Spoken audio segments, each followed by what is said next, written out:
A century ago, in the early days of aviation, an expert pilot with a lot of guts and a big heart thought of a unique way to spread holiday cheer to a distinct and often unnoticed group of important protectors.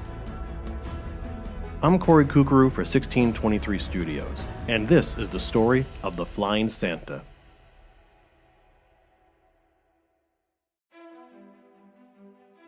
William Winkapaw was born in the tiny peninsula town of Friendship, Maine in 1885. As a child, he had a mind for mechanics.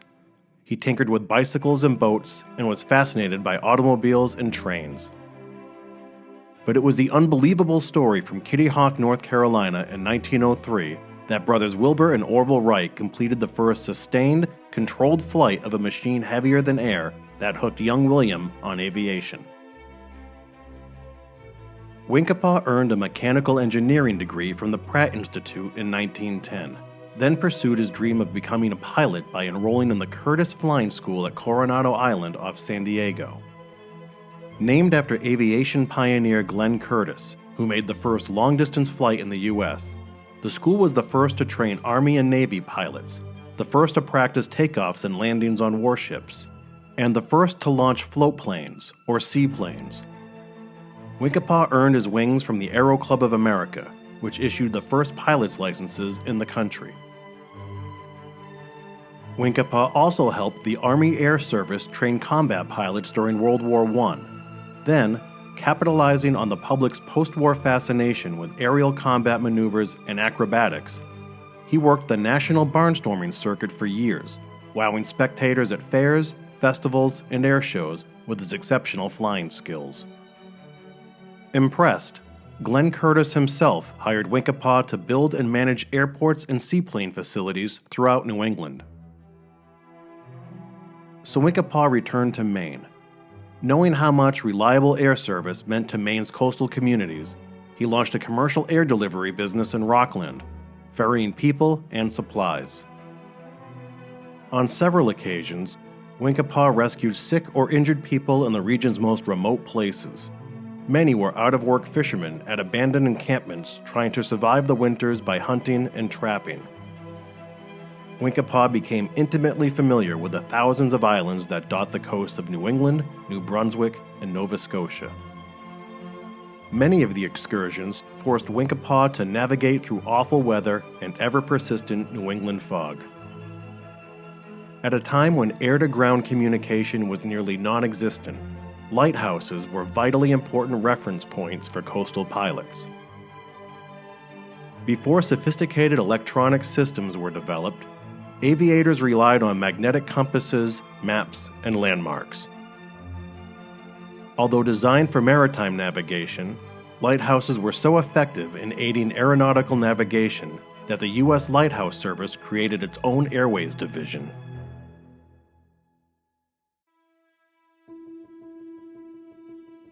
In 1716, Boston Light was the first lighthouse built by American colonists who counted almost entirely on trade and needed merchant ships to arrive safely into port. The U.S. Lighthouse Service was established just after the American Revolution. It was the first Public Works Act of the first U.S. Congress. The first lighthouse keepers were appointed to their position in each state. Many were veterans of the nation's early wars. When you think of a lighthouse keeper, you may picture a rugged, weathered, mysterious man with a weird mustache, and you wouldn't be wrong. Stag lighthouses, as they were called, were inhabited only by one person because they were deemed too difficult to access and too dangerous for wives and children. But many lighthouse stations were actually managed by families who lived in attached quarters, with duties passed down from one generation to the next. Women often were operators too, especially when their husbands were sick or had died. One cliché about all lighthouse keepers is true. They were extremely isolated. In sparsely populated regions, the only contact lighthouse keepers had with the real world was when supplies were brought to them, weather permitting. That meant endless months with little human interaction in a place where you're forever at the mercy of the elements. It was a brutal existence. Maintaining the light, the quarters, and the grounds was tedious and monotonous. When there was excitement, it was usually catastrophic: a blizzard, a flood, a shipwreck. Imagine having to row through a heavy chop in whiteout conditions to save bodies or retrieve dead ones, then have the wherewithal to find the way to shore. On December 21st, 1929, Captain Winkapaw was making his rounds along the coast of Maine from a single-engine floatplane in rapidly deteriorating conditions. A bad storm was bearing down. Hoping to finish before the storm hit, Winkapaw continued on his route until he realized he wouldn't make it. Blinded by thick falling snow and rattled by intense wind, Winkapaw tried turning back, but his compass stopped working. As visibility fell to zero, Winkapaw couldn't spot a visible landmark. Disoriented and running on empty, Winkapaw finally spotted a flicker of light through the windscreen. It was Dicehead Lighthouse in Penobscot Bay, 20 miles beyond his destination. Luckily, Winkapaw knew the area like the back of his hand. Knowing he may need to land at any moment, he lumbered from one lighthouse to the next. Guided only by their beacons, Winkapaw flew until he sputtered out of fuel and splashed down safely into Rockport Bay, less than 10 miles from where he had taken off. Just a few days later, on Christmas, as a gesture of gratitude to those who helped him home, Captain Winkapaw returned to the skies and airdropped care packages to the lighthouse keepers and their families. A Christmas-time tradition was born. It was the only way I had of saying thank you to the lighthouse keepers and coast guardsmen, Winkapaw said. I wanted to do something to lighten their loneliness. Every holiday season, Winkapaw gift-bombed presents weighing up to 16 pounds to more than 100 lighthouses and Coast Guard stations from the Canadian Maritimes to Rhode Island. His efforts made national headlines. Winkapaw became known as the Flying Santa. The Flying Santa routinely visited Cape Anne's lighthouses at Thatcher Island, Annisquam, Eastern Point, and 10-Pound Island. His son, Bill Jr., became the youngest licensed pilot in the state at the age of 17, and flew alone for portions of the lighthouse routes to reach more keepers and their families. As the Flying Santa's popularity grew, so did his itinerary. Winkapaw asked Bill Jr.'s high school teacher, Edward Rowe Snow, to help organize and promote the Flying Santa program and accompany Jr. on his Christmas flights.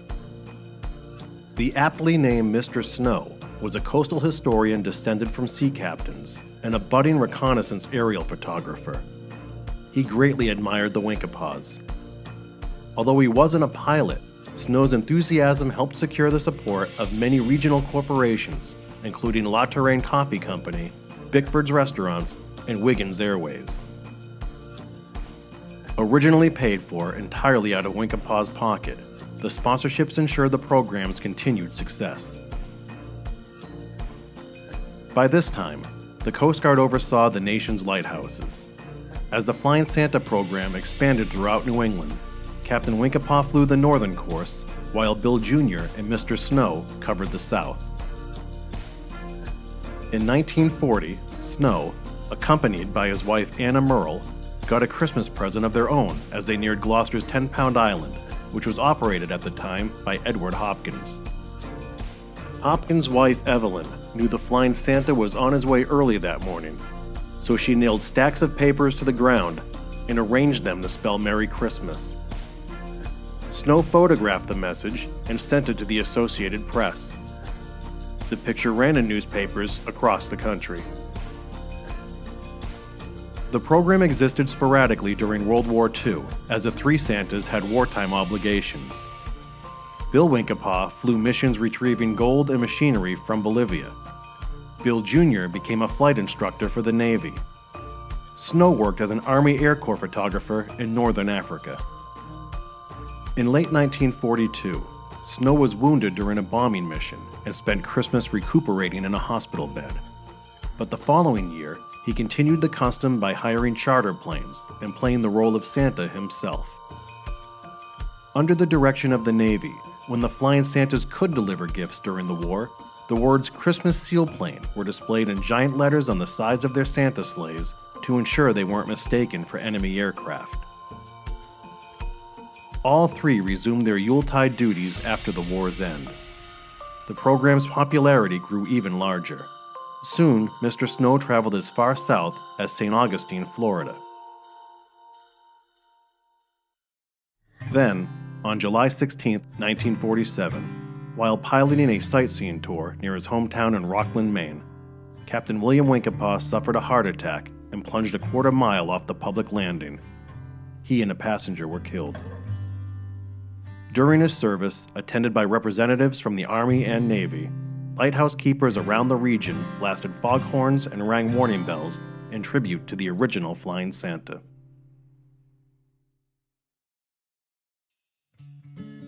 Edward Snow assumed all duties from the Winkepaws. That holiday season, he airdropped a wreath in Rockland Harbor to commemorate his old friend, then visited 176 lighthouses and Coast Guard stations. Snow remained active in the Flying Santa program for more than 40 years. Although it was expensive, the Snow family felt the benefits of the program were well worth the cost. Mr. Snow is also a renowned writer on Atlantic coastal and New England maritime history, authoring dozens of books and hosting a weekly radio show for children about the mysteries of the sea. For decades, the Flying Santa's holiday packages always included Snow's latest book, as well as self-addressed cards for the keepers to return, letting Snow know the success or failure of his gift bombs from above. The flights mostly went without a hitch, but, as is the nature of airdropping, 100% accuracy could not be guaranteed. Snow sometimes lowered to 35 feet off the ground to make drops. Yet once in a blue moon, the occasional package landed on a car, through a skylight, or somewhere in the deep blue sea. One time, Snow's Santa beard flew out of the plane, but it was recovered by a keeper and returned to Snow by mail with a note that read, "Here are your whiskers. Where's our package?"